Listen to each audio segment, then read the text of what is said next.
महाकाल की नगर में हुआ महापाप। 12 साल की बच्ची को दरिंदों ने बनाया हवस का शिकार। मध्य प्रदेश की सियासत में हलचल मचाने वाले उज्जैन रेप केस में पुलिस ने आज सुबह ऑटो रिक्शा ड्राइवर सहित 3 लोगों को गिरफ्तार किया है। बताया गया है कि पुलिस को आरोपी के ऑटो से खून के निशान मिले। ऑटो की फॉरेंसिक जांच की जा रही है। पुलिस ने जिन 3 लोगों को गिरफ्तार किया है उनमें 38 साल का ऑटो ड्राइवर शामिल है। बता दें कि उज्जैन में 12 वर्षीय बच्ची के साथ दुष्कर्म के मामले में प्रदेश की राजनीति गर्मा गई है। उज्जैन के एसपी सचिन शर्मा ने पूरे मामले की जांच के लिए एसआईटी गठित की है। मेरा आश्रम से बाहर जाना का था। जैसे ही मैं अपने गेट पर पहुंचा, मुझसे 10 से 20 फीट दूरी पर वह बालिका बंडेगढ़ क्षेत्र की ओर से आ रही थी। जैसे ही मेरा जाना हुआ, शरीर पर ऊपरी वस्त्र था, नीचे कोई वस्त्र नहीं था। मैंने अपना ऊपरी वस्त्र उतार कर उसे दिया ताकि उसने अपना शरीर ढका। शरीर उसका पूरा ब्लीडिंग हो रहा था, मुंह से कुछ बोल नहीं पा रही थी, आंखें पूरी स्वेलिंग से भरी हुई थी। जैसे ही मैंने देखा, मेरा मन वहाँ से आगे जाने का हुआ नहीं। मैंने उसकी मदद करने के लिए तुरंत ही 100 नंबर पर कॉल किया। 2-3 बार वहाँ से कॉल कटा, कोई व्यवस्था नहीं बन पाई। फिर तत्पश्चात हमने वापस पुनः महाकाल थाने में जो हमारे कुछ लोग हैं वहाँ उन्हें कॉल किया, उनसे फिर नंबर लिए सब, फिर महाकाल थाने में रिपोर्ट दर्ज कराई। फिर 100 नंबर पर पुनः रिटर्न कॉल किया। पश्चात पुनः करीब 20 से 25 मिनट में गाड़ी आई। जब तक वह बालिका मुंह से कुछ नहीं बोल पा रही थी, बोल तो रही थी लेकिन उसकी भाषा में समझ में नहीं आ रही थी। हमने कई बार उससे पूछने की चेष्टा करी कि भाई तुम्हारे माता पिता कौन है, कहाँ से आई हो, क्या नाम है तुम्हारा। हमने उससे ये भी कहा कि तुम यहाँ सुरक्षित हो, किसी प्रकार कोई आपको डर नहीं है, अब आपका कोई बाल भी वाका यहाँ नहीं कर पाएगा। यदि आप अपना मोबाइल नंबर या माता पिता का मोबाइल नंबर कोई जानती हो तो आप यहाँ बिल्कुल निसंकोच होकर के नंबर बता सकती हो, किसी प्रकार का डर आपको नहीं है। लेकिन बालिका फिर भी भयभीत थी। जब 10-20 मिनट वह मेरे पास रही तो उसे मेरा विश्वास हुआ। जब भी कोई नया व्यक्ति गाड़ी के पास आता मेरी, तो वह बालिका उनसे बहुत भयभीत होकर के मेरी छाया में छिपने का प्रयास कर रही थी।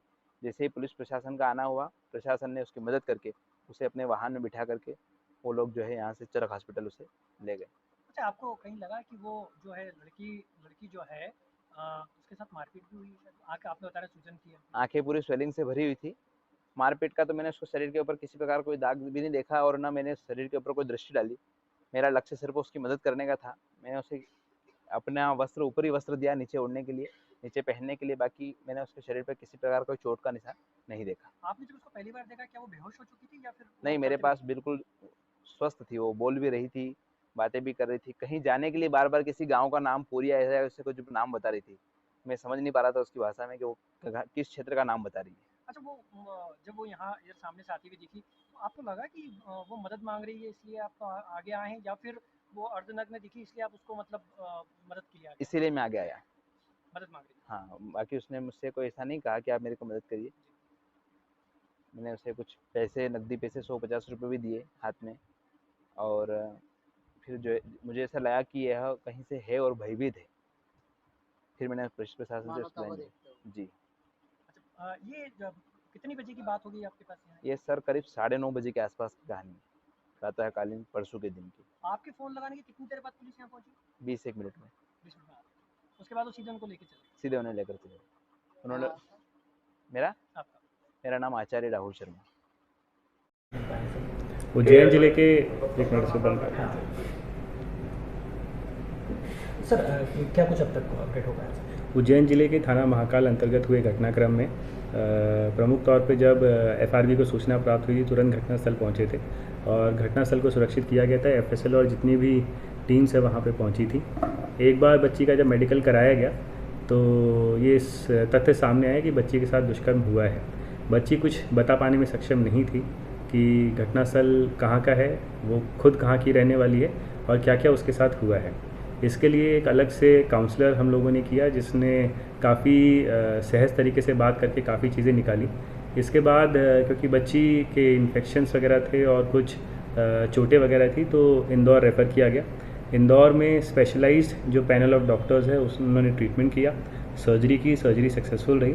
सर्जरी के दौरान जो खासकर ब्लड रिक्वायरमेंट्स थी वो वहाँ पे जो पुलिस कर्मचारी थे, वॉलंटियर्स थे, उन्होंने दिया। अभी तक की जो इन्वेस्टिगेशन निकल के आई है प्राइमरीली यही है कि वो सतना में उसकी एक दिन पहले की गुमशुदगी थी। उसके बाद वो 25 तारीख को यहाँ पे दिखी हैं दिखने के बाद एक ऑटो में बैठते हुए जाना पाया गया था। उस ऑटो को जब हम लोगों ने देखा तो उसमें बैक सीट में ब्लड स्टेन्स वगैरह थे। पूछताछ में उसके दौरान ये बताया गया कि वो उसके ऑटो में बैठी थी, उसकी बातचीत वगैरह हुई थी और कुछ समय तक जो विक्टिम है उसके साथ वो घूमा था।